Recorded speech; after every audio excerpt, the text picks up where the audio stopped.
How to break free from sexual jealousy to have a fulfilling, orgasmic relationship. Shay lived in a country that had a rule. Sexual control and comparison was the basis of the money system. If you wanted to be intimate, you must be sexual with 3 people at a time. No less. If you broke this law and chose to be intimate with one person, you would pay a tax equivalent to your year's salary for each offense. It was the law. This law of comparison created the disease of sexual jealousy. Sexual jealousy was based in competition. If one was inadequate, another could easily be found. This made many confident ones comfortable and happy, yet the ones longing for specific attention felt incapacitated, needy, and disabled. Many were fearful of the jealousy disease due to God's judgment, failure in performance, and homosexuality.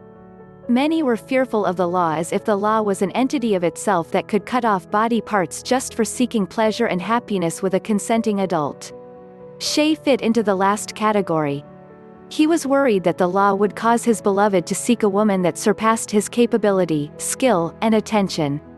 Yet, he worried that if he slept with his beloved and a man, he might find himself attracted to the same sex and face God's judgment. This was not acceptable according to the laws of the prophets and prophets of his social community.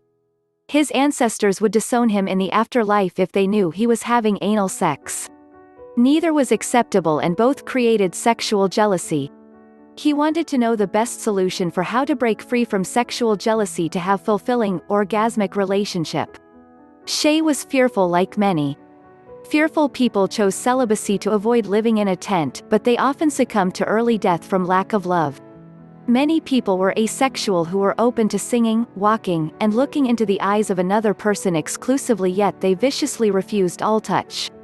Asexual, celibates, and born-again virgins compared themselves constantly. One was higher than the other based upon little tiny rules similar to the hair growing on a person's toes. The most dominant on the list of virtuous was the asexual comparison.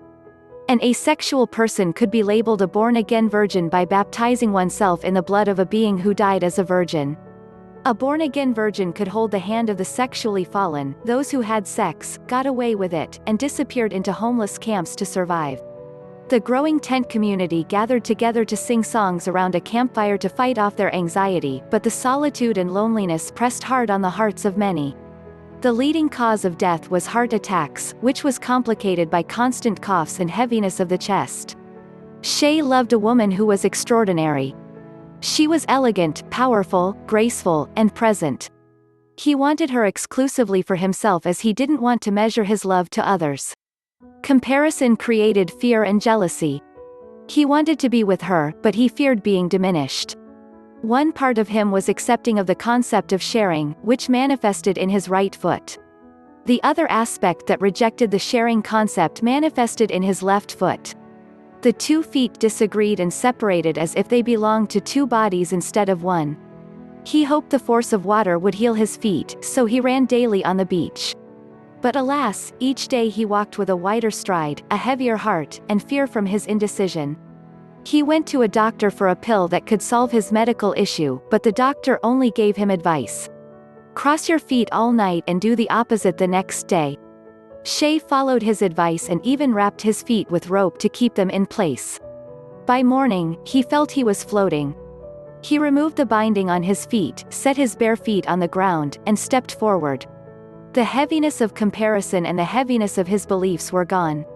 He could walk and he could love his beloved without feeling distress from sexual comparison.